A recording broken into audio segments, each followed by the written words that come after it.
Maharashtra radio महोत्सव आशा radio पुरस्कार 2025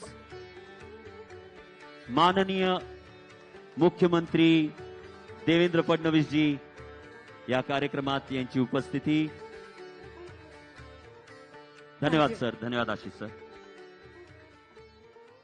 okay, finally नाम लेना शुरू करती हूं. आप स्टेज पे आना शुरू कीजिए. This is your opportunity to straight away आज एक ऐसा सवाल जो आप हमारे सीएम साहब से सीधे पूछ सकते हैं. सबसे पहले रेडियो सिटी से आरजे अर्चना.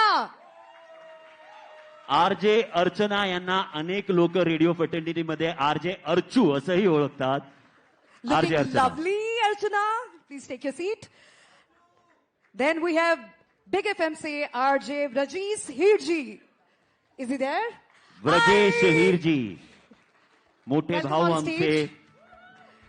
बिग एफएम वर सकाळचा कार्यक्रम मुंबई मस्का मार्के हे सादर करतात. रेड एफएम से आरजे सिद्धू. व्रजेश हीरजी मोठे भाऊ, आरजे सिद्धू छोटा भाऊ. ये इश्क एफएम से आरजे सपना भट्ट.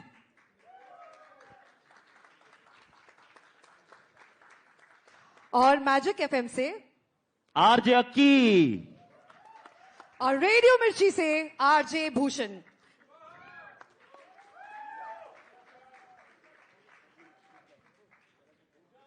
और हा जो पॅनल डिस्कशन आहे मॉडरेट करणार आहे.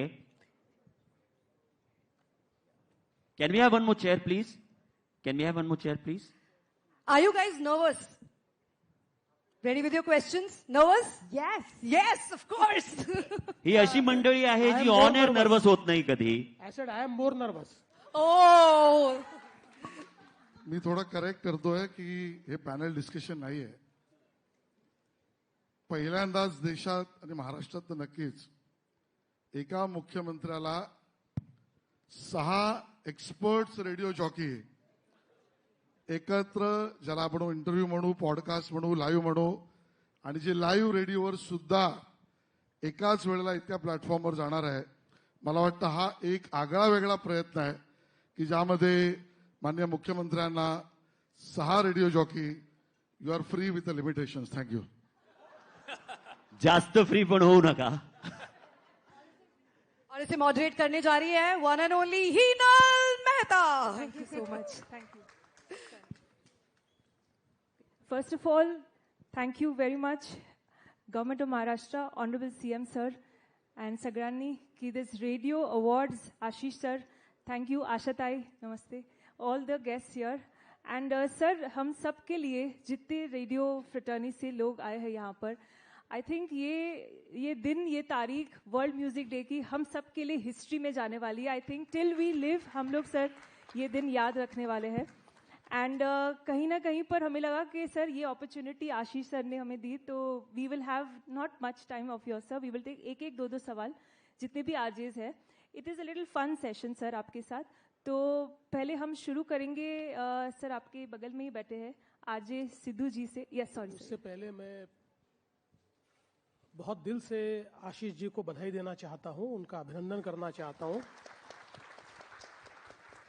ये पूरी आइडिया आशीष जी की अपनी है, और जो हमारी रेडियो फ्रेटर्निटी है इतने सालों से वो हमारे सभी श्रोताओं की सेवा कर रही है, किंतु जिस प्रकार से उनका रिकॉग्निशन होना चाहिए वो नहीं हो पाता है.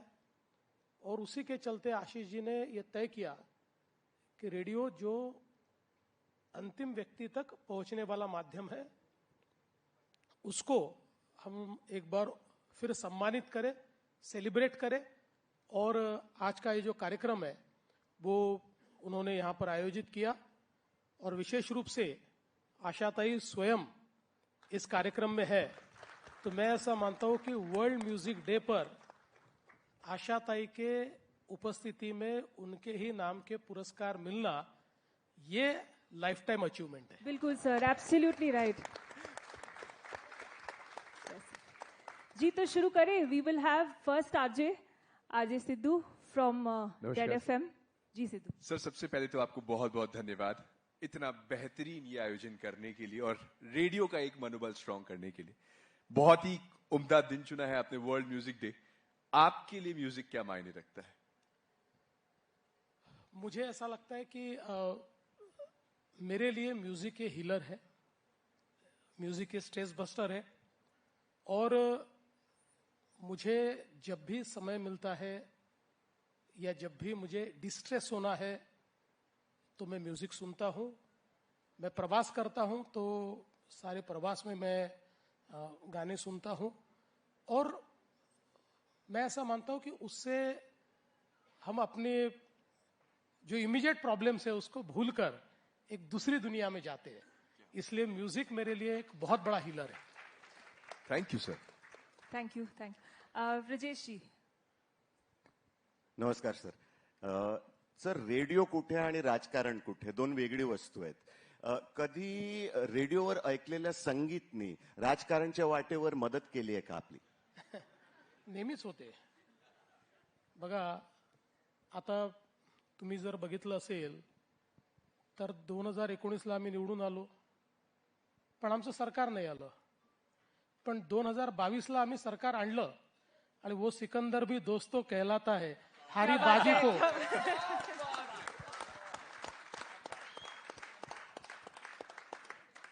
त्यामुळे म्युझिक, गाणी, रेडिओ या सगळ्या गोष्टी राजकारणात अत्यंत महत्वाच्या आहेत. मगाची आशिषजींनी सांगितलं की रेडिओच्या माध्यमातून मोदीजी मन की बात ही शेवटच्या माणसापर्यंत पोहोचवतायत. आणि तुम्ही बघा, म्हणजे तुमच्या सगळ्या FM रेडिओजवर इलेक्शन आलं की तुमच्या आवाजापेक्षा आणि तुमच्या गाण्यांपेक्षा जास्त आमच्या ऍडव्हर्टिजमेंट असतात.